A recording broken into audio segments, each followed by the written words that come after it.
Bonjour à vous, j'espère que vous allez bien. Aujourd'hui, on va explorer la création d'une publicité simple sur Facebook et Instagram. En premier lieu, pour créer une publicité Facebook sans passer par la sponsorisation de la page qui offre beaucoup moins d'outils que le compte publicitaire Facebook, vous devez vous créer un compte publicitaire si vous n'en avez pas. Étant donné qu'il y a plusieurs chemins pour s'y rendre, si vous avez déjà un business manager ou non, etc. Ce que je vous recommande pour créer un compte publicitaire de Facebook, c'est de vous rendre sur Google, de googler, créer un compte publicitaire Facebook et de vous rendre sur les pages officielles, ajouter des comptes publicitaires, configurer un compte publicitaire et qui vont vous amener vers les étapes. Vous allez voir, c'est très très simple pour créer un compte publicitaire sur Facebook. N'oubliez pas que vous avez besoin d'une carte de crédit pour faire de la publicité sur Facebook également. Une fois que vous avez créé votre compte, vous tombez dans le gestionnaire de publicité. Le gestionnaire de publicité, c'est l'outil qui permet de faire des publicités autant sur Facebook que sur Instagram. Comme vous voyez ici, on a les campagnes.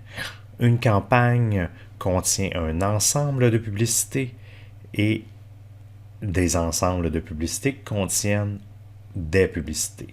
Au moins une, du moins. On va commencer. Vous voyez ici, on ne peut pas vraiment le manquer. On a le bouton « Créer » pour créer une campagne.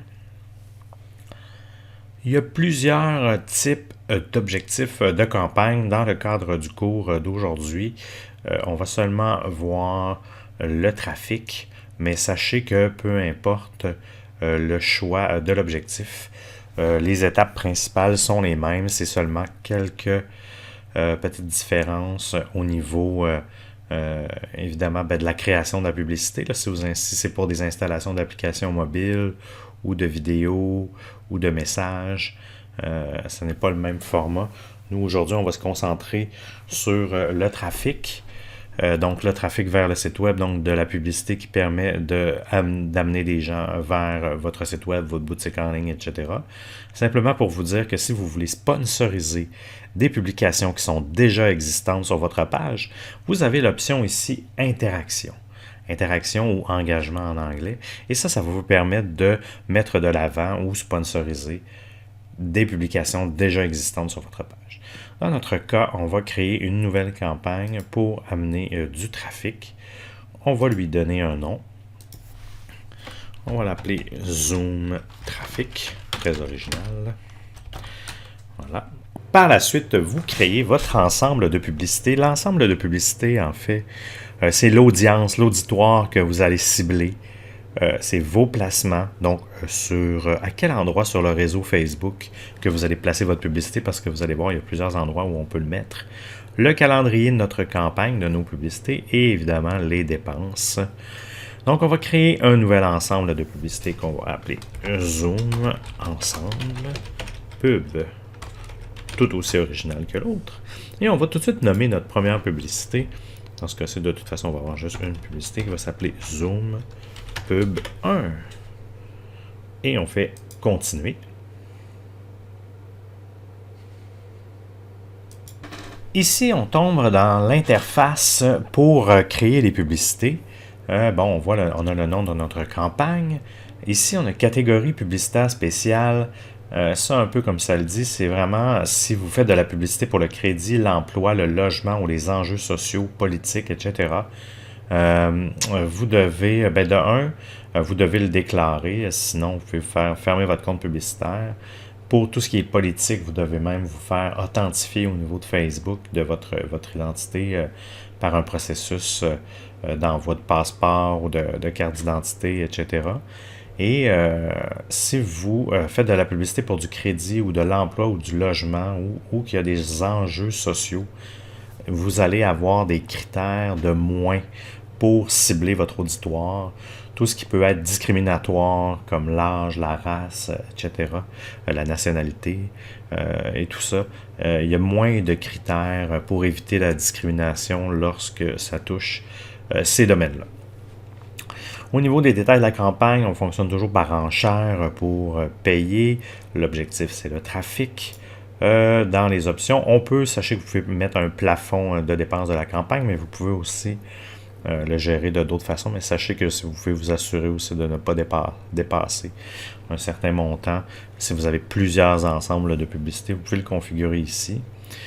On ne le verra pas dans le cours aujourd'hui, mais sachez que vous avez l'opportunité de faire des tests AB avec Facebook, même des tests AB vraiment bien, là, qui vous permettent vraiment de tester le succès de différentes publicités.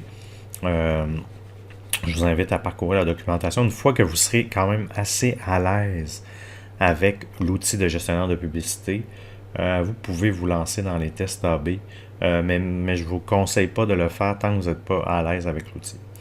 Et ici, on a l'option optimisation du budget de la campagne. Actuellement, on va le laisser désactivé et je vous explique. Le budget d'une campagne publicitaire sur Facebook se configure au niveau des ensembles de publicité. Et vous pouvez avoir, par exemple, une campagne X, exemple souliers hommes hiver 2021. Et vous avez 3 ensembles de publicités. En fait, la campagne, ça serait souliers. Vous avez un ensemble de publicités qui serait souliers hommes, puis un autre ensemble souliers femmes.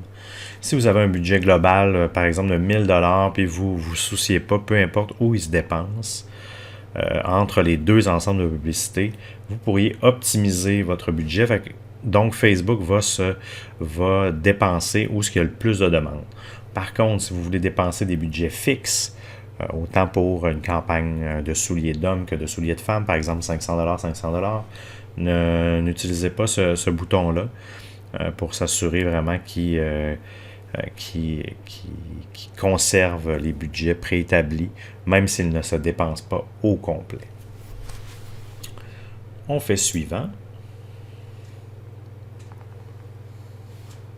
Nous sommes maintenant dans notre ensemble de publicités qui va contenir nos publicités, nos différentes publicités. Ici, pour notre source de trafic, on veut générer du trafic sur un site web, soit sur une page d'un produit, votre page d'accueil, etc. Il y a d'autres, sachez qu'il y a d'autres options. Vous pouvez, si vous avez une application, si vous avez une application à promouvoir, vous pouvez le faire par ici. Sinon, il y a Messenger aussi et l'application de messagerie, téléphonie, WhatsApp également. Au niveau du contenu dynamique, vous pouvez, on ne le couvrira pas ce soir, mais sachez que vous pouvez fournir des éléments différents et automatiquement Facebook va mélanger des titres, des images, etc. pour créer différentes publicités. Ce n'est pas quelque chose que j'ai beaucoup exploré, mais je vous dirais que ça peut être intéressant. Personnellement, je n'aime pas beaucoup ne pas avoir le contrôle sur les publicités en tant que telles, même si c'est moi qui choisis les titres et les images. Le fait qu'ils génèrent des combinaisons automatiques, est-ce qu'elles vont me plaire? Donc, c'est pour ça que j'ai jamais eu une tendance vers ça, mais sachez que ça existe et ça peut valoir la peine d'explorer ça. Vous pouvez aussi avoir des offres pour différentes promotions, etc., que vous pouvez activer par ici. C'est pas quelque chose qu'on va couvrir, mais je vous invite également à consulter l'aide. L'aide de Facebook, en passant, est très, très bien documentée. Ils font beaucoup d'efforts. Elle est en français. Donc si vous avez parfois des questionnements, parfois elle a des lacunes, je dois vous dire.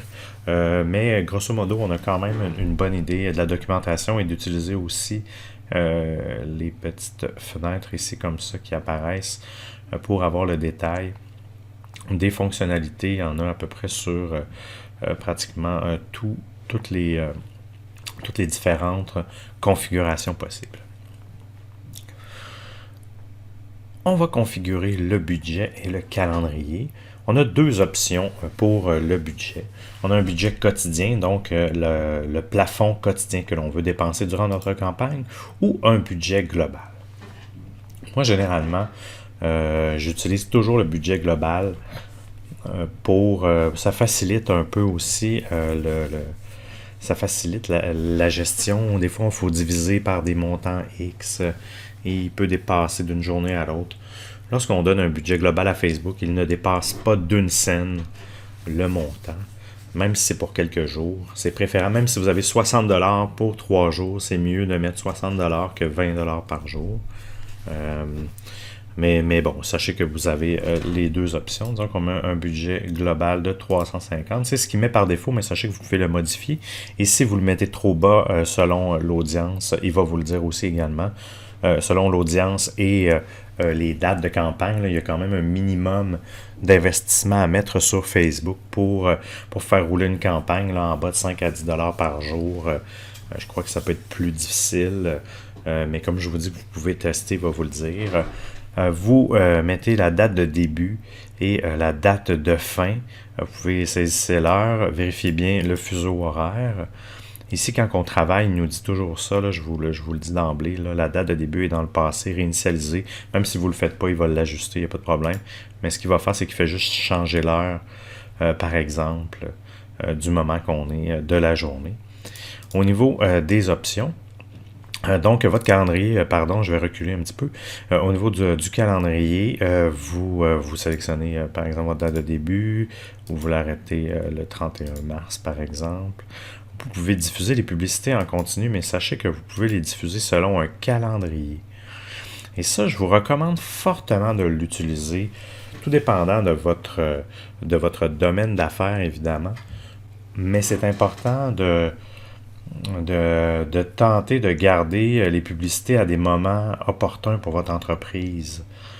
Parfois, ça peut être de 6 à 6, de 6 à 20 heures, de 3 heures du matin, ça peut être juste le midi, etc. Chaque campagne a ses spécificités. Chaque campagne a ses particularités au niveau des heures, mais sachez que vous pouvez les configurer et l'outil va très très bien quand même lorsque vous voulez sélectionner des plages. Donc voilà, sachez que vous pouvez faire ça. Au niveau des audiences, c'est ici que le plaisir commence. Au niveau, nous, on veut créer des audiences enregistrées. Donc, des audiences enregistrées, c'est des audiences que vous allez pouvoir sauvegarder dans le futur. Par exemple, l'audience que l'on va créer ici. Sinon, vous n'êtes pas obligé de la sauvegarder ou d'utiliser une ancienne. Vous pouvez en créer une nouvelle, même sans la sauvegarder. Les options sont toujours les mêmes pour une audience. Il faut choisir le lieu de l'audience. Vous pouvez choisir le Québec, vous pouvez choisir un code postal.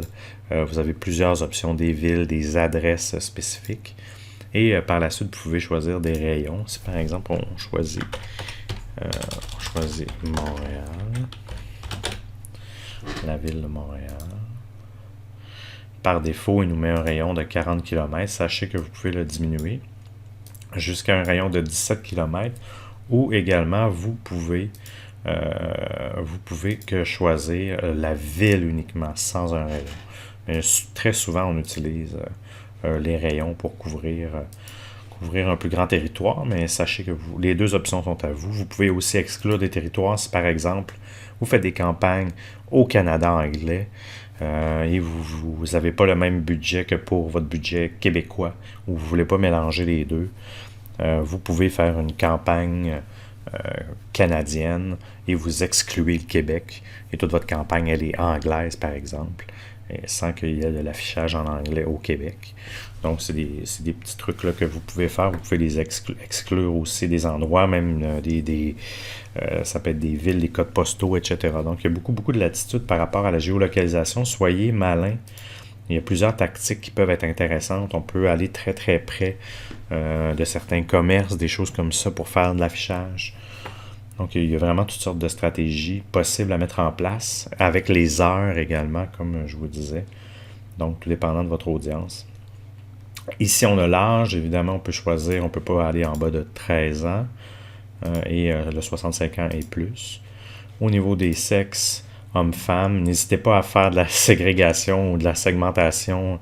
Parfois, quand on n'a pas des budgets extraordinaires ou dans le sens on veut maximiser nos budgets et qu'on sait que, par exemple, notre clientèle elle est extrêmement féminine ou extrêmement masculine. Donc, n'hésitez pas à faire faire des ensembles de publicités qui ne ciblent que les hommes et que les femmes. Vous pouvez même adapter vos messages aussi, puis faire 2 campagnes, une homme et une femme. Mais parfois, lorsque le pouvoir d'achat de certains produits sont de tendance plus féminine, mais n'hésitez pas à cibler des femmes. Même chose pour les hommes. Au niveau du ciblage avancé, c'est là que ça devient très, très intéressant.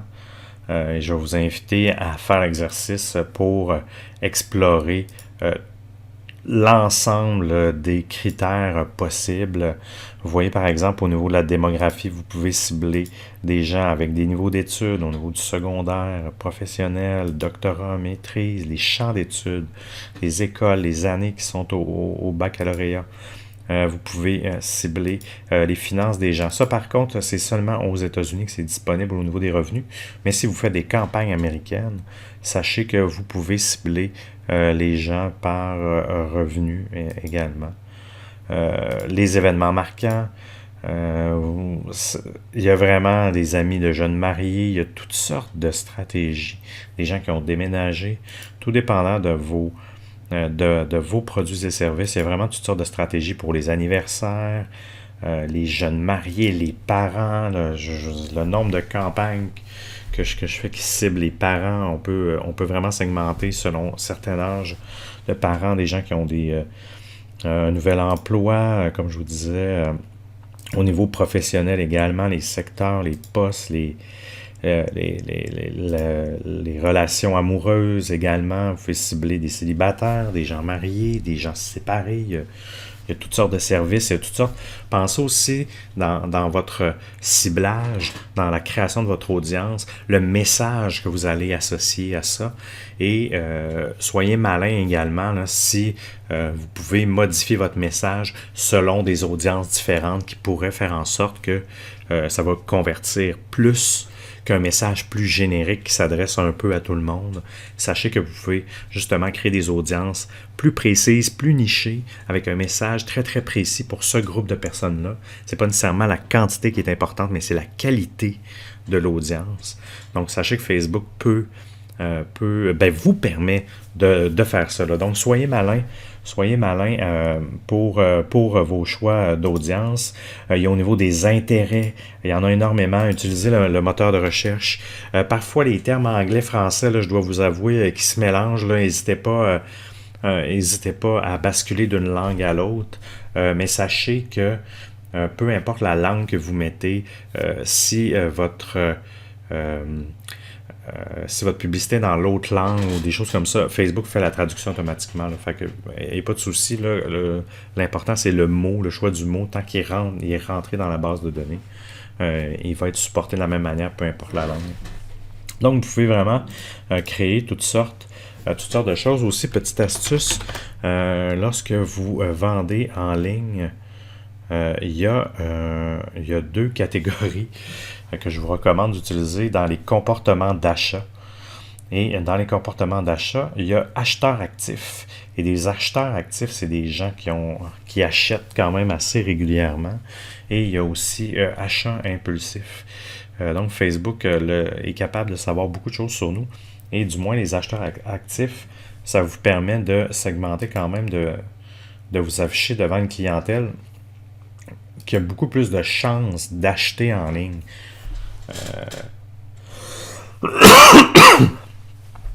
Et de cette façon-là, vous n'avez peut-être pas remarqué, mais l'audience a énormément diminué. Mais, comme je vous disais, vaut mieux une audience de meilleure qualité qu'une audience grande, une grande audience, mais de moins bonne qualité. Vous pouvez exclure aussi des catégories. Vous pouvez affiner l'audience, jouer avec les « et », les « ou ». Des choses comme ça. Donc, je vous invite à le faire. Ici, il y a le prolongement du ciblage avancé. Ça, c'est très intéressant. Moi, généralement, je le coche toujours. En fait, ce que ça fait, c'est que Facebook va utiliser son intelligence artificielle. Il va utiliser les critères que vous avez mis. Il va élargir selon d'autres critères que lui a fait des liens qui sont en lien avec les critères que vous avez déjà choisis, mais qu'on n'a pas nécessairement choisi. Donc, généralement, il va quand même travailler fort pour aller chercher d'autres personnes qui correspondent à notre audience d'une manière un petit peu plus large. Donc, moi, je le recommande généralement de l'utiliser. Ça donne tout de même des bons résultats. Vous pouvez segmenter par langue, anglais, français, etc. Ou ne pas faire, si par exemple vous faites juste la publicité au Québec, elle est juste en français, je vous recommande de ne même pas sélectionner de langue pour être sûr d'afficher de la publicité aux gens que leur Facebook est en anglais. Moi, généralement, mon Facebook est en anglais, sauf lorsque je donne des formations pour que l'interface soit en français. Mais sinon, pour que je puisse voir des publicités en français, faut que la publicité n'ait pas mis de langue ou ait mis anglais-français, par exemple. Donc, soyez malin, soyez vigilant par rapport au choix de la langue aussi lorsque vous créez des publicités Facebook. Vous pouvez enregistrer votre audience pour la récupérer dans une autre campagne publicitaire. Je vous recommande de le faire. Même l'outil d'audience va très très bien. Vous pouvez en copier, etc. C'est très très très simple. C'est accessible via le Business Manager de Facebook. Vous pouvez, comme je dis, vous pouvez l'enregistrer ici. Et voilà. Au niveau du placement, c'est très, très, très important ici de ne jamais laisser le placement automatique de Facebook. Toujours y aller avec le placement manuel, même s'il vous menace que votre campagne aura de moins bons résultats. C'est pas vrai, dans le sens que, évidemment, mais on veut concentrer nos énergies aux bons endroits. Les bons endroits, c'est Facebook et Instagram. Messenger, parfois. Il n'y a pas beaucoup encore de campagnes au Québec. Personnellement, j'aime pas beaucoup ça. J'aime pas beaucoup le concept.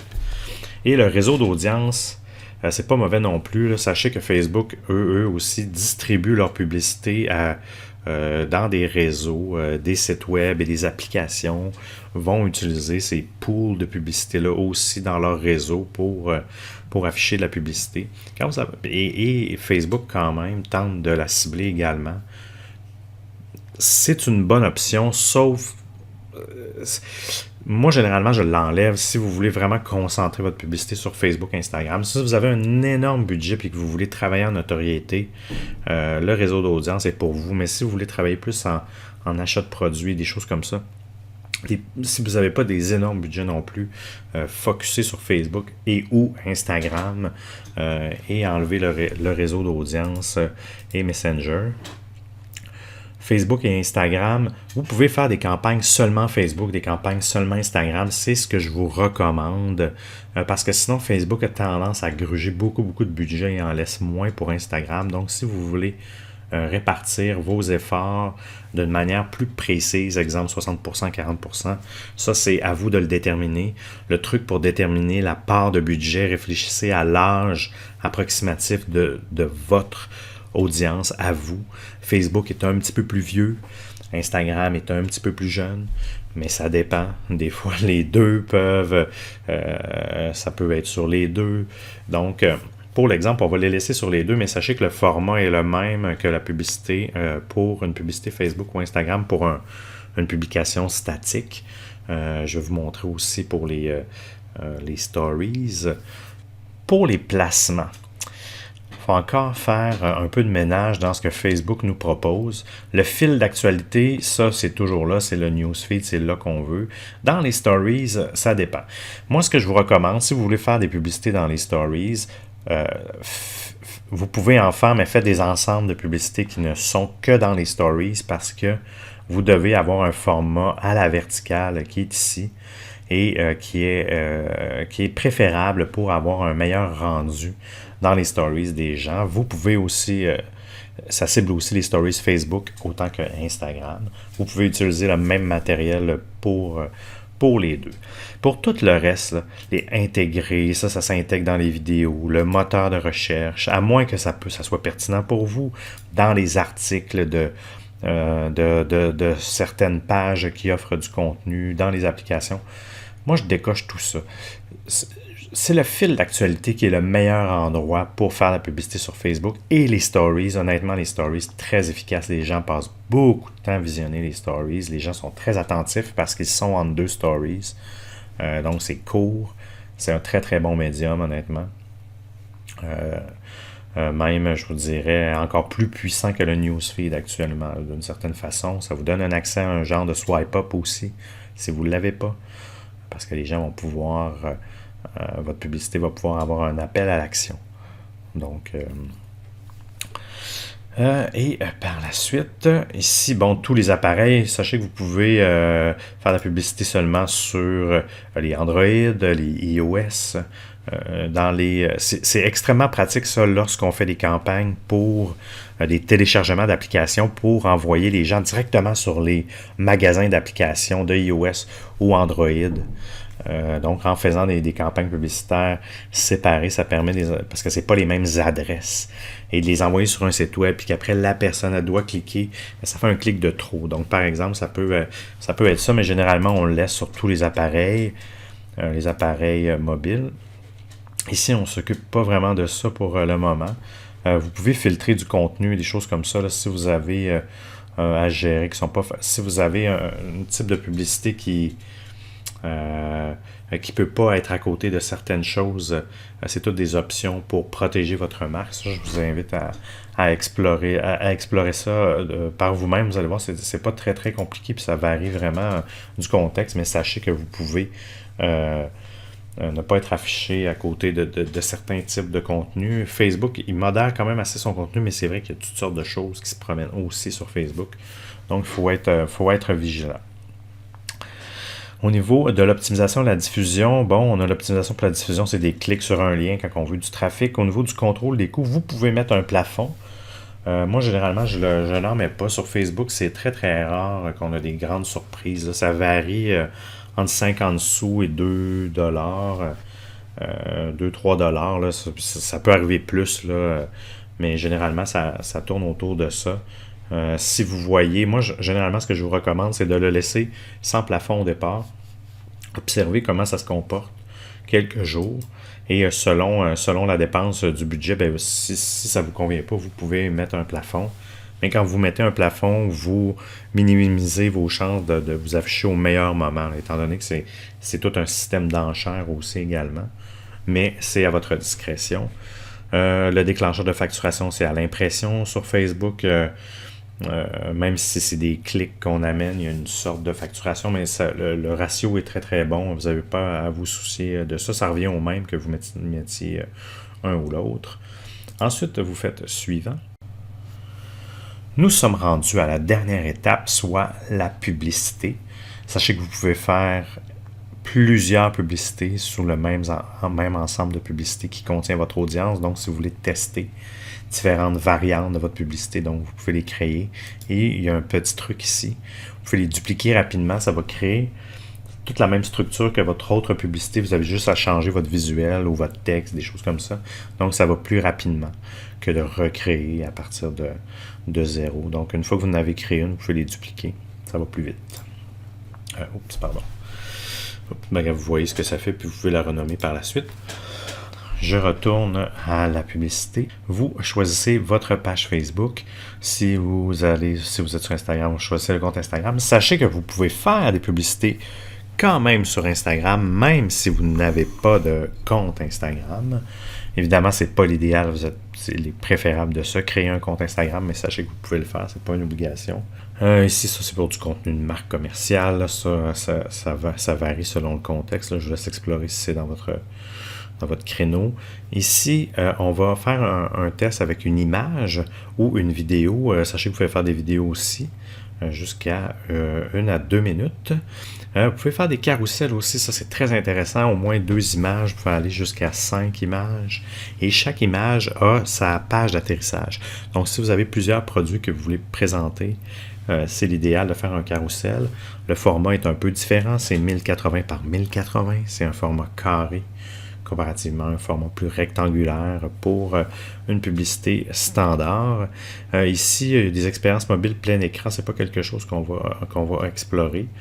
Et au niveau de votre image, vous ajoutez une image ici, par exemple, où vous importez une image. J'en avais ici. Hop.